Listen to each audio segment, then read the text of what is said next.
My name is Kane Hunter.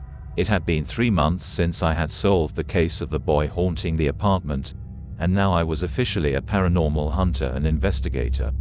A few days ago, someone had paid me 10 grand to start an investigation of the old Hudson Mansion in Hudson Town. Hudson Town is located approximately 150 kilometers from the eastern shore of the country. It was constructed in the early 1900s by a man named Tom Hudson, who used his wealth acquired from mining. The town had a population of around 5,000. When the town was completed, settlers began moving in, and that's when strange occurrences started to happen.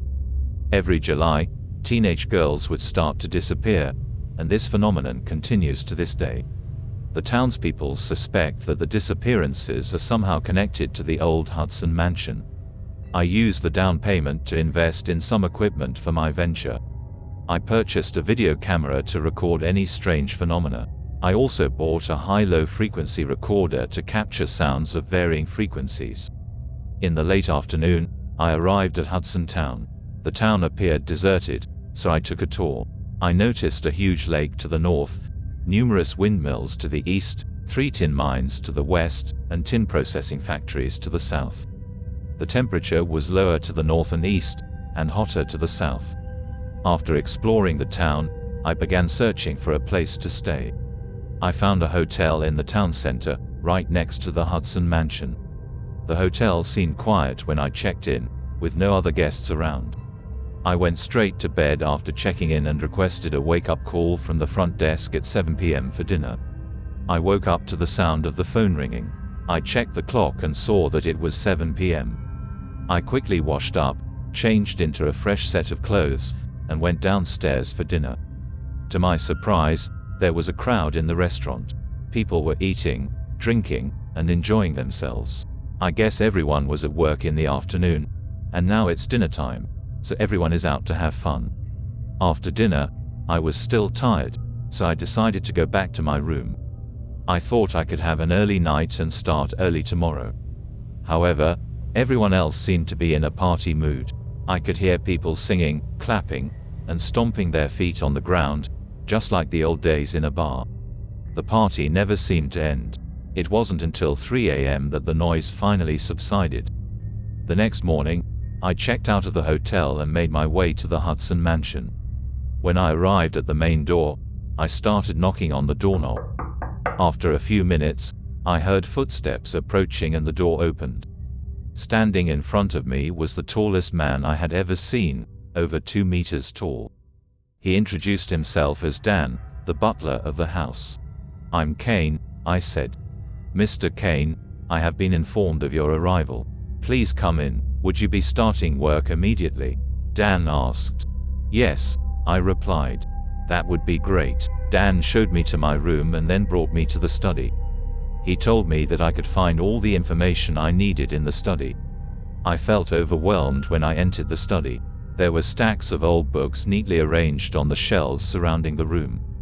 In the center of the room, there was a rustic-looking table with a stove next to it, and a kettle was boiling.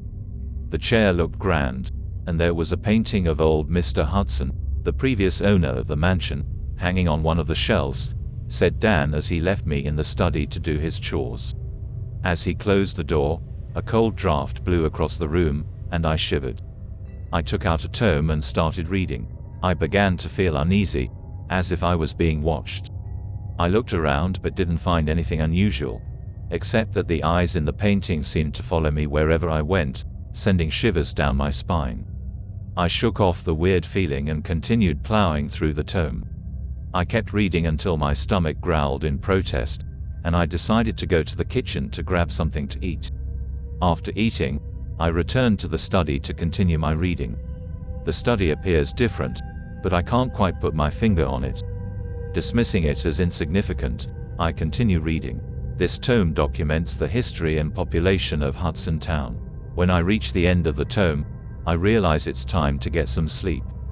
I return to my room and try to get some shut-eye. As soon as I close my eyes, I hear a whisper in my ear, "Hey. Hey, you need to leave while you still can." The same words repeat over and over. It stops when I open my eyes, but starts again when I close them. This continues until 5 a.m. By morning, I look utterly exhausted. I freshen up and head to the kitchen to find some food. "Good morning, Mr. Kane. You look like you didn't get any sleep last night," says Dan. Someone or something keeps whispering in my ear when I close my eyes. "I can't sleep until 5 a.m., I explain. I decide to go to the study again.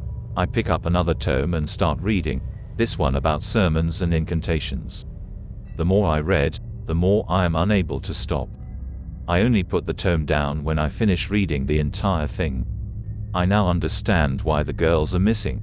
It seems that something sinister is at work here. I didn't sleep when I got to my room. I waited until around midnight before pretending to close my eyes. When I heard a whisper, I asked, 'Who are you? Why are you haunting me?' When I opened my eyes, there stood beside my bed what looked like a teenage girl.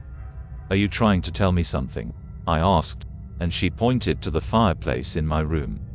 I walked towards the fireplace and started searching.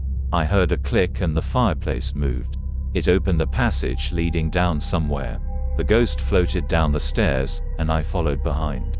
The stairs led to a round chamber below. In the center of the chamber lay a sarcophagus made of glass or crystal. To the north, there was a pedestal with symbols signifying water carved on it.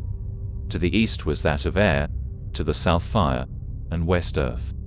They surrounded the sarcophagus. Inside the sarcophagus lay the body of old Mr. Hudson. The pedestals were connected by a circle joint, with a weird substance surrounding the sarcophagus. Someone or something is up to no good. The spirit of old Mr. Hudson appears right in front of me. "Kane, I am the one who requested your help. As you can see, I am trapped in here. Please set us free. Someone has been using this formation to drain the souls of teenage girls. Please stop him. There's a gun hidden in the wall opposite the water pedestal. Go get it." I sensed danger approaching. I immediately went for the gun and found it as the door opposite the fire pedestal opened. The person is already chanting before entering the chamber. Old Mr. Hudson and the teenage girl's eyes turned red. I was a little shocked to find Mayor Hudson entering the chamber. His hand raised as if commanding the spirits to attack. Old Hudson came at me from the left, the teenage girl from the right. They crushed the air out of my lungs. I steadied myself and took aim at Mayor Hudson. I fired the gun at him before he could command another attack. The bullet hit him on the shoulder and he bellowed in pain. With a brief moment of disruption, I started chanting myself. I remembered this incantation from the tome. The incantation I am chanting allows me to gain control of the spirits. Old Hudson slaps Mayor Hudson, asking, "How could you do that to your own grandpa, you rascal? You made me do it, old man, when you squandered our fortune on this town," shouted Mayor Hudson. Old Hudson's hand began wrapping around the mayor's neck, slowly cutting off the air supply to his lungs. A minute later, the mayor's eyes began popping out of their sockets. The mayor collapsed to the ground, no longer breathing. The evil mayor is dead. I chant the final incantation from the tome, freeing all the spirits from this town. As I complete the final syllables, a bright light shines down from above, acting as a bridge to help the trapped spirits cross over to the other side. The pedestals and sarcophagus crumble to dust. I run out of the mansion just in time to see the spirits ascend. The town starts vanishing when I left. 2 days later, I receive the final payment for this job. But wait, the Hudsons are broke. Remember, I managed to post the video I recorded on YouTube and make some money out of it.